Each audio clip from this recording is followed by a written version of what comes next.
지금 이 스튜디오에는 추은호 해설위원이 나와 있는데요. 함께 분석해 보겠습니다. 안녕하십니까? 네, 안녕하세요. 어서 오세요.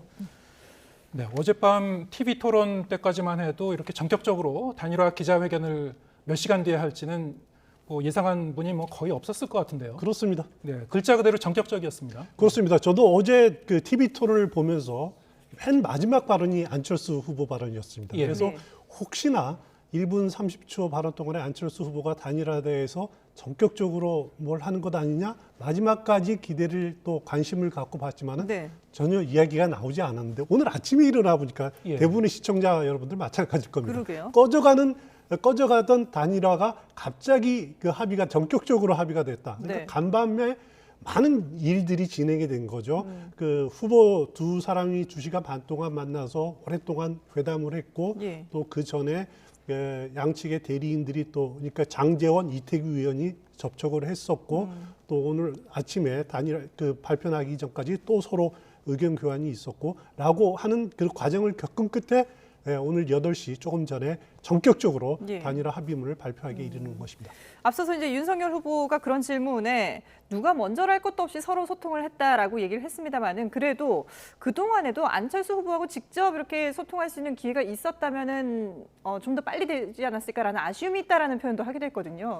사실 그 동안에 두 사람이 만나는 자리가 없었던 것도 아닌데 이렇게 전격적으로 어젯밤 오늘 새벽에 이렇게 이루어지게 된 배경을 어떻게 봐야 될까요? 그동안에 어제 오후부터 일단 국민의힘의 장제원 의원 그리고 국민의당의 이태규 의원이 전화 통화를 한 차례 한 것 같아요. 그래서 예. 단일화 문제 우리 포기하지 말자라고 합의가 이루어졌고 그리고 TV 토론이 진행되는 밤 9시 정도에 두 사람이 만나서 네. 회동을 한 것 네. 같습니다. 그래서 단일화 노력을 하자라고까지 합의가 됐고 그리고 그 사실을 후보들한테는 TV 토론이 진행되니까 알리지 않았다 그럽니다. 예. 그리고 TV 토론이 끝난 다음에 이렇게 만나기로 했으니까 예. 만나는 것이 어떠느냐. 그래서 자정부터 2시 반까지 강남에 있는 성광재 교수, 카이스트 교수 예. 집에서 성광재 교수는 장제원 의원의 매형입니다. 그리고 안철수 후보하고는 또 카이스트 교수이기 때문에 오랫동안 알던 관계고 네. 그래서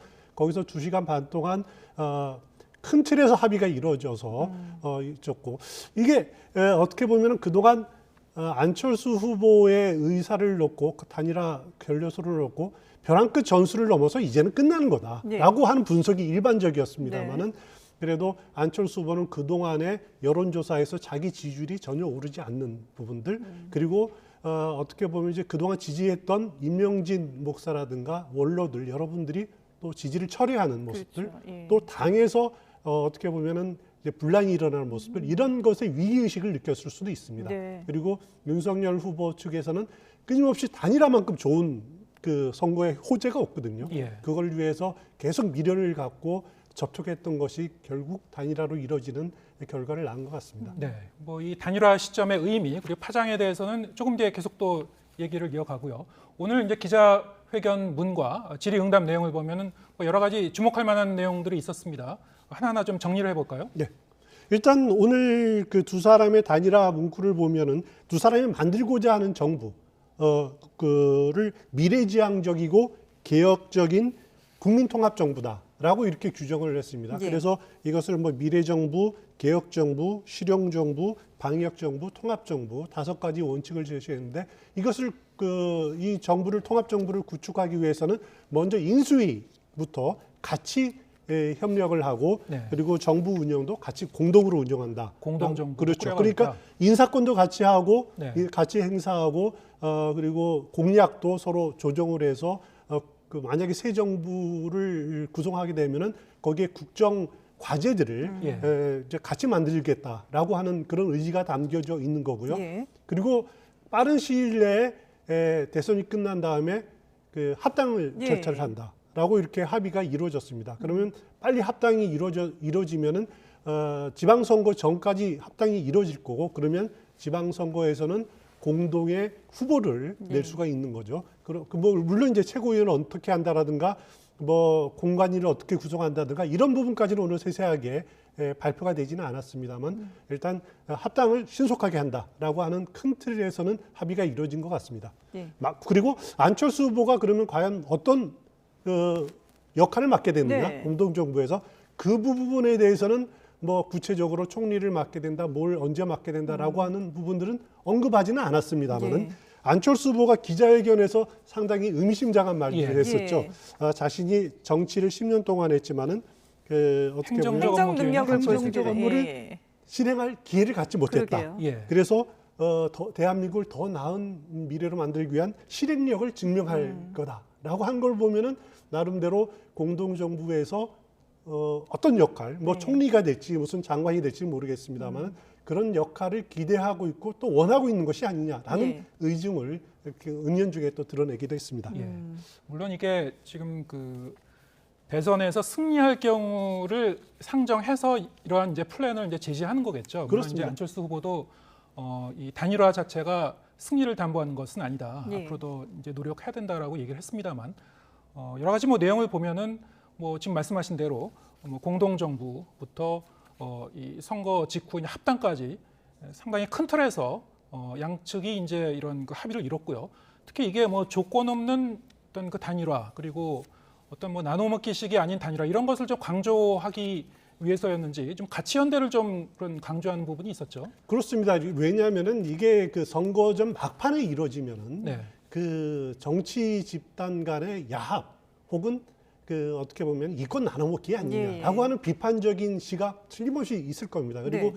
그런 비판에 대해서 실력으로 증명을 해야 되는 거죠. 그것을 막기 위해서는 먼저 그 자신들이 그 선거에서 승리하게 된다라면은 대한민국을 더 나은 미래로 만들기 위한 더 나은 정권 교체를 위한 그 방안이 무엇이냐? 그 가치를 같이 하겠다. 예. 그 거기에 토대로 공동정부를 운영을 하겠다라고 하는 그런 합의가 우선될 수밖에 없을 겁니다. 네. 그렇기 때문에 두 후보가 이제 특히 안철수 후보는 제3지대에 있다가 보수 정당에 합류하게 된 마당에서는 그런 앞으로 자기 합류하게 되면은 국민의힘을 보다 더 중도적이고 예. 실용적인 정당으로 만들겠다라고 하는 부분들도 강조를 오늘 하는 예. 그런 모습을 볼 수 있었습니다. 말씀하신 것처럼 안철수 후보가 국민의힘을 좀 더 실용적이고 중도적인 정당으로 변화해야 된다, 변화시킬 것이다라고 얘기를 했거든요. 그런 걸 본다면은 뭐 합당 이후에 이 정권 새로 뭐 지금 윤석열, 안철수 후보 단일화 이후에 뭐 선거 이후에 승리를 한다면 그 정권에서도 뭔가 역할을 하겠지만 합당 이후에 당에서도 상당한 역할을 할 것이다라는 부분을 좀 엿볼 수 있지 않을까 싶어요. 그렇습니다. 이제 근데 문제는 이준석 대표의 관계죠. 관계죠. 예. 오늘 이준석 대표의 관계 물어봤을 때 안철수 대표가 이렇게 표현했죠. 그 기자가 안철수 후보에게 이준석 대표하고 앙금을 어떻게 풀 거냐라고 네네. 물어봤더니만은 별로 관심 없다. 그런 얘기에는 저는 관심 없다라고 이렇게 대답을 하지 않았습니다. 예. 그리고 그 사람이라고 표현을 했어요. 그 사람이 무슨 얘기를 했는지 자신한테 나중에 알려달라라고 이렇게 무시하는 듯한 발언을 했는데 두 사람이 악연이 있다라는 것은 정치권에서는 이렇게 알려져 있는 네네. 부분들이고 그거는 인정할 수밖에 없을 예. 겁니다. 하지만은 국민의힘과 국민의당이 합당을 하더라도 당장 안철수 후보가 이제 전 후보가 됐습니다만은 네. 당권을 잡는다라고 하는 대로 나가기에는 조금 무리가 있지 않느냐. 왜냐하면은 이준석 대표의 임기가 틀림없이 보장이 돼 있고 네. 만약에 그 선거에서 승리하게 된다라면은 이준석 대표의 그 목도 상당히 있는 부분들이거든요. 그렇기 때문에 그 부분은 합당 이후에 예. 물론 그 갈등은 틀림없이 벌어질 건데 벌써부터 어떻게 나눠 먹기를 할 거다라고 그 분석을 하기에는 예. 조금 이른감이 있지 않는가 싶습니다. 예. 예. 지금 앞으로 이제 이 뭐 선거 직후에 이제 합당 얘기까지 했습니다만 양측이 어떻게 화학적 결합을 할 것인지 그리고 지금 말씀하신 대로 뭐 갈등의 불씨는 지금 잠재하고 있습니다만 그렇습니다. 네, 앞으로 이것을 안고 어떻게 갈 것인지는 좀 더 지켜봐야 될 것 같고요. 근데 지금 뭐 아까도 이제 가치 연대 부분에 대해서 말씀드렸습니다만 윤석열 후보의 평소 이 소신과 안철수 후보가 얘기하던 바가 지금 오늘 기자회견문에 그대로 공통분모로 잘 녹아서 들어갔는지 아니면은 이게 일단 철학과 비전 측면에서도 상당히 좀 합치되는 부분이 있어야지 뭔가 이제 감동이 있는 단일화가 될 텐데요. 그렇습니다. 유권자들이 어떻게 받아들일지는 잘 모르겠습니다. 어떻게 보시는지요? 일단 그 선거전에서 가장 중요한 요소가 여러 가지가 있는데 인물이 있습니다. 네. 그리고 정당 어느 정당 기호 몇 번으로 네. 정해지는 부분들이 있고 이제 정책 공약 부분들이 있거든요.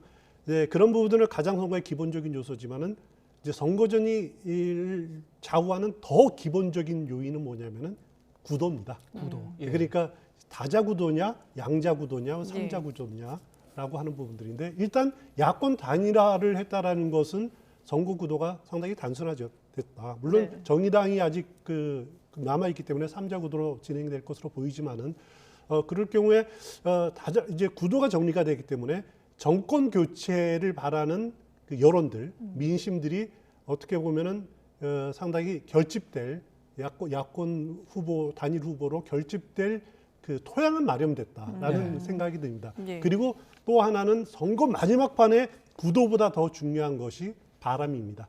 이걸 결정짓는 가장 중요한 요인인데 그동안 단일화를 가지고 삐거덕거리고 결렬되고 이런 과정을 거치면서 구도도 허물어지고 막판에 바람도 별로 일지 않을 거다라고 제한적일 거다. 말씀하신 대로 아름다운 단일화가 안 돼 있기 네네. 때문에 바람도 없을 것이다라고 분석은 틀림없이 있습니다. 그리고 그것은 아마 현실화될 거고요. 하지만 마지막 판에 이렇게 단일화가 이뤄짐으로써 구도가 정리가 되고 또 안철수 후보가 같이 전국을 돌아다니면서 며칠이라나마 공동 유세를 하고 네. 라고 하면은 일정 부분 바람은 불 수 있는 요인은 갖추고 있는 거거든요. 예. 없는 것보다 훨씬 낫죠. 예. 그렇기 때문에 선거전에서 물론 가치를 연대를 하는 그런 그 공동의 생각들도 중요하지만은 선거는 또 현실이고 하기 때문에 예. 일단 그런 부분을 위해서 서로 다른 부분들을 지금 덮고 네. 가는 그런 과정이다. 이렇게 보시면 될 것 근데 같습니다. 그 바람이 불기에는 조금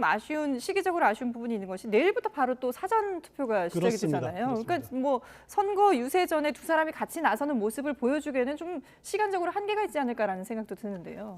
일단 사전 투표 기간에는 어떻게 되냐면은 이제 투표 용지가 어떻게 표기가 되느냐. 네. 봅니다. 예. 일단 투표 용지는 28일부터 인쇄가 투표 용지 시작됐죠. 인쇄가 네. 시작됐죠. 네네. 그거는 인쇄소에서 하는 그 투표 용지입니다. 예. 그렇기 때문에 거기에는 기호 4번 국민의당 안철수 후보가 그대로 들어갑니다. 네. 옆에 빨간색으로 사퇴자가 들어가지 않습니다. 예. 그래서 9일날 본투표 당일날은 그 26cm 14명이 있는 투표 용지가 그대로 배포되고 예. 투표소 앞에 안철수 후보가 사퇴했습니다라고 공지가 됩니다. 예. 하지만 내일과 모레 진행되는 사전 투표는 그거는 이제 인쇄소에서 발행되는 투표 용지가 아니라 그 현장에서 사전 투표소에서 인쇄기를 통해 거기서 발급기를 통해서 발급되는 투표 용지입니다. 현장에서 발표하는군요. 그렇습니다. 네. 그렇기 때문에 기호 4번 국민의당 안철수 후보 옆에 비고란에 사퇴라는 글자가 들어갈 수가 예. 있습니다. 후보 사퇴라는 그 표시가 그렇습니다. 찍힐 그렇기 수가 때문에 있다. 그 사전 투표에 몇 표가 될지 모르지만은 네. 예. 사표가 되는 것은 막을 수가 있다. 그것만으로도 굉장히 의미가 큰게요. 예. 이번 선거가 어떻게 보면은 양측이 아주 경합하는 선거다라는 게 일반적인 네네. 분석이지 않습니까? 예. 한 1.5%, 2%될 거다라고 분석을 하는데 지금 유권자가 4,400만입니다. 예, 예. 여기에 투표율을 한 77, 8% 잡으면은 한 1.5%면 50만 표 정도 예. 차이거든요. 네네네. 그런데 그 사전투표에서 사표를 한 10만 표, 20만 표 방지한다면은 엄청난 거죠. 그렇기 예. 때문에 나름대로 일정 부분 효과는 상당히 있을 거다. 예. 개인적으로 그렇게 지금 이 생각합니다. 단일화의 시점을 아까도 얘기했습니다만 당장 이제 이 여론조사 공표 금지가 되지 않습니까? 그렇습니다. 그러니까 어제까지 조사한 여론조사는 뭐 공개할 수 있지만 일단 단일화 자체가 새벽에 이루어졌기 때문에 이 단일화의 효과는 여론조사를 통해서 우리가 이 투표 전에 확인할 길은 없을 것 같고요. 그렇습니다. 그래서 이제 더 과연 어떠한 영향을 줄지 더 궁금해지는 그 대목인데 굉장히 좀 묘한 것은 그 최근까지의 여론조사 결과들을 보면은 어떤 여론조사에서는 이 야권의 후보 단일화를 하더라도 전체 이제 판세에 큰 영향을 주지 않을 것처럼 더 결과가 나온 여론조사도 일부 있었고요. 그렇습니다. 예, 여러 가지 뭐 시나리오를 생각해 볼 수 있을 것 같습니다. 어떤 그 변수가 될 것 같습니까? 말씀하신 대로 이제 그 단일화의 효과가 여론조사에 반영이 될 수가 없습니다. 예. 이제 단일화 그걸 이제 추측을 할 수밖에 없고 현장 분위기 이런 걸 통해서 짐작할 수밖에 없는 부분들인데 네. 이제 오늘 이제 또 뭐 여러 여론조사가 나올 겁니다. 아니면 MBS 여론조사도 나올 거고 그걸 보고 이제 그 짐작을 할 수밖에 없는 부분인데 제가 보기에는 여론조사 방식에 따라서 ARS 조사냐 아니면 전화 면접원 조사냐에 따라서 차이가 나는 부분들 틀림없이 있고요. 하지만 지금 단계에서는 제일 중요한 여론조사 측면 중에 하나가 이제 대통령 후보로 누가 될 것 같다고 보느냐라고 하는 당선 가능성을 네. 묻는 가능성을 거군요. 묻는 조사를 한번 유심히 볼 필요가 있습니다. 왜냐하면은 그 가능성은 이제 중도층의 표거든요. 중도층이 결정 못한 부동층이 어떤 선택을 하는 건데 내가 지금까지 결정을 못한 사람들에게 가장 영향을 많이 미치는 요소가 뭐냐면 이런 단일화 요소도 있겠습니다만 주변 사람들의 생각들입니다. 예. 주변 사람들이 이렇게 하더라 그러고 하면은 거기에 편승해서 끌려갈 가능성이 상당히 높은 거죠. 이런 건 이제 밴드웨건 효과. 밴드웨건 효과. 예. 물론 이제 언더독 효과라고 불쌍한 뒤처진 사람 도와주자라고 하는 것도 있겠지만 네. 네. 밴드웨건 효과가 상당히 나타날 가능성이 있다. 그래서 예. 오늘 발표되는 여론조사들을 보면은 물론 지지도도 한번 보실 필요가 있겠습니다만은 말씀드렸듯이 당선 가능성을 전망하는 그런 여론조사도 한번 유심히 보실 필요가 있지 않느냐 그런 생각이 말씀을 드리고 싶습니다. 이게 여론조사 결과를 저희가 이제 발표할 때마다 추세를 봐야 된다, 추이를 봐야 그렇습니다. 된다라는 그렇습니다. 점들을 강조하지 예, 않습니까? 그동안에 보면은 오차 범위 안에서 뭐 이재명 후보와 윤석열 후보가 이렇게 엎치락뒤치락하는 그런 모습들을 보였는데 지금 일단 뭐 깜깜이 지금 선거 여론조사 결과를 이제 발표할 수 없는 상황입니다만은 그동안의 추세를 좀 본다면은 이 오늘의 단일화가 분명히 그 추세에 영향이 있을 거라고 보십니까?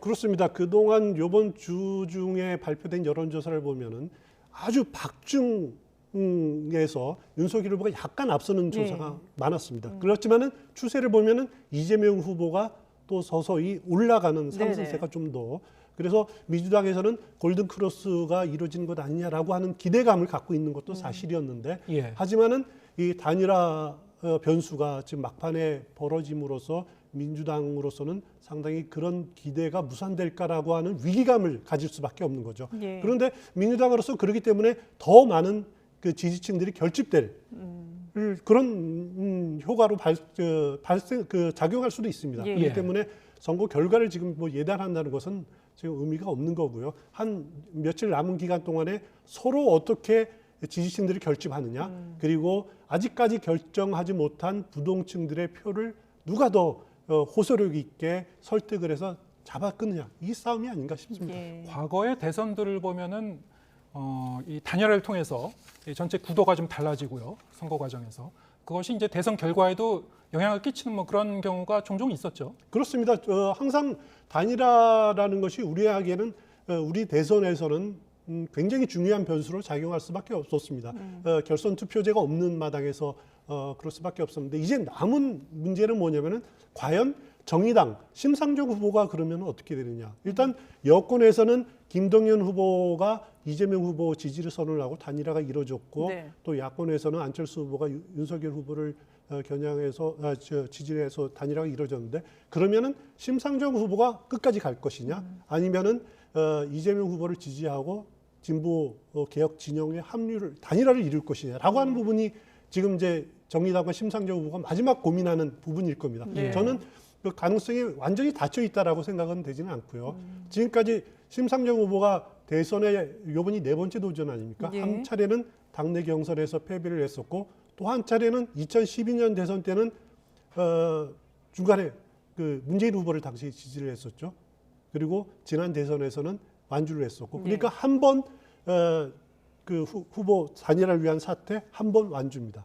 요번에 선택이 그래서 완주를 끝까지 한다라는 그런 누가 그 보장한 건 아니거든요. 예. 그렇기 때문에 심상정 후보가 어떤 선택을 할지도 한번 지켜봐야 될 대목이 아닌가 일단 싶습니다. 심상정 후보는 완주할 의사를 좀 강하게 밝히고는 있었죠. 그렇습니다. 예. 지금 강하게 밝히고 있고 하지만은 만약에 지금 이재명 후보의 통합정부론에 네. 본인이 다당제에 근거한 그 통합정부론에 동의를 한다라면은 전격적으로 그 여권의 단일화도 저는 추진할 가능성이 그럴 있다. 만한 명분은 지금 살아 있다. 그렇습니다. 네. 예. 사실 뭐 안철수 후보도 완주하겠다라는 의지를 그동안 계속 밝혔는데 이렇게 또 전격적으로 단일화를 이룬 걸 보면 앞으로 뭐 변수가 될 수도 있겠습니다만은 지금 안철수 후보 개인의 그 정치 생명을 놓고 본다면 그동안에 이제 뭐 완주하겠다라는 의지를 많이 밝혔고 그리고 이런 큰 선거라든지 이런 데 나올 때마다 결국은 막판에 단일화를 이루면서 본인이 이렇게 철수하는 모습을 보여주면서 그런 것들이 또 혹시나 굴레가 되지 않을까 이런 부분들도 우려될 수 있을 것 같은데요. 앞으로 안철수 후보는 그렇습니다. 어떤 정치적인 길을 걸어가야 될까요? 안철수 후보 그 부분에 대해서 고민을 많이 했을 그랬겠죠. 겁니다. 지난번에 단일화 결렬 선언을 놓고 뭐 여러 가지 분석들이 있었습니다. 네네. 시나리오가 민주당의 그과의 그 어떻게 보면 연합설도 있었고 예. 또 부인 김미경 씨의 막판의 영향력설 뭐 여러 가지 또 안철수 후보의 고집 뭐 여러 가지 그 가능성들이 있었는데 네. 지금까지 이렇게 진행되는 시나리오를 보면은 안철수 후보가 정말 끝까지 벼랑 끝 전술을 쓴 것이다라고 보는 것이 지금 오늘 결과를 보면은 맞는 것 같은데 예. 일단 안철수 후보는 말씀하신 대로 또다시 철수를 했다라는 그런 비난 네. 그리고 그 과정에서 너무 오락가락했다. 예. 그 목표를 달성하기 위해서 너무 벼랑 끝도 심하게 한 것 아니냐라고 하는 그런 비판 틀림없이 받을 수 있을 안 것 후보도 같습니다. 실제로 그 오늘 자신의 선택으로 아마 또 그 비판하는 분들이 많으실 거다, 실망하신 분들이 많으실 거다라고 얘기를 하기도 했잖아요. 그렇습니다. 그리고 안철수 후보가 지금까지 10년 동안 살아남을 수 있었던 것은 제3지대를 선점하고 있었다는 예. 거거든요. 우리나라 그 유권자들이 보면은 양당을 싫어하고 제3지대를 선호하는 후보들이 항상 있었습니다. 네. 우리나라 역대 대선을 보면은 과거에 정주영 후보, 이인재 후보, 또 2012년 대선 때는 이회창 후보가 3번째 나왔을 때 무소속이었지 않습니까? 예. 다들 15% 전후로 이렇게 득표를 했었거든요.